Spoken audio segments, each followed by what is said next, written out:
to the final circle. So you're playing squads, and you've got a group of total badasses. Between the four of you, you've got the experience, you've got the tools, and you've got the talent. There's no doubt in your mind that the chicken dinner is yours for the team. Whoa, what was that?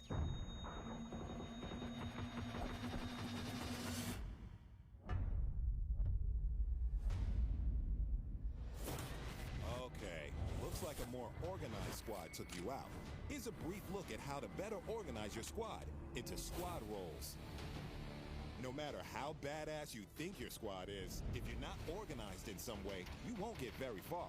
Keep in mind you can organize your team however you want, but take a look at how this team is organized.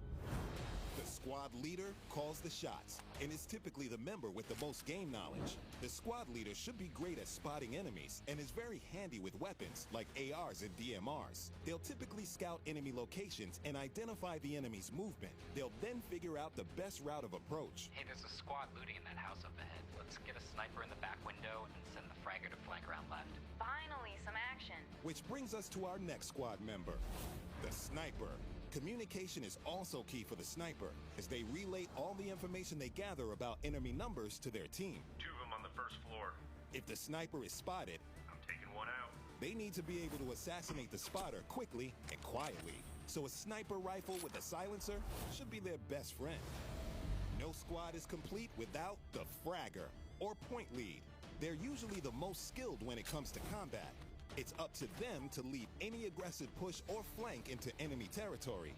A good Fragger can help you get out of sticky situations. They should also be able to communicate the status of enemy teams. Got him. 3 more inside. Pushing in now. Last, and definitely not least, you'll need a support.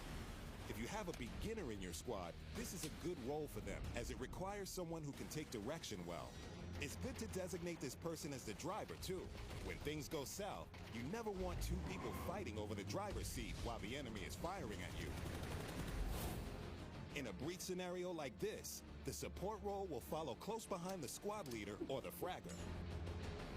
After the push, the support role will loot enough health items and grenades to be able to distribute among teammates in need. And of course, should things go wrong and your squad leader or anyone else gets down, the support role is there to help get those players back on their feet. I got you, man. Here comes some heals. In the end, when it all goes perfectly according to plan, the squad works like this. 3, 2, 1, go.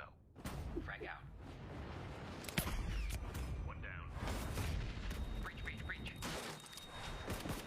Back door clear.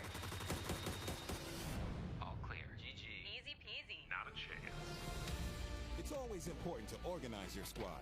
This is not the only way to organize, but it's at least an unofficial starting point and a good way to get you thinking more strategically about how you and your team play PUBG.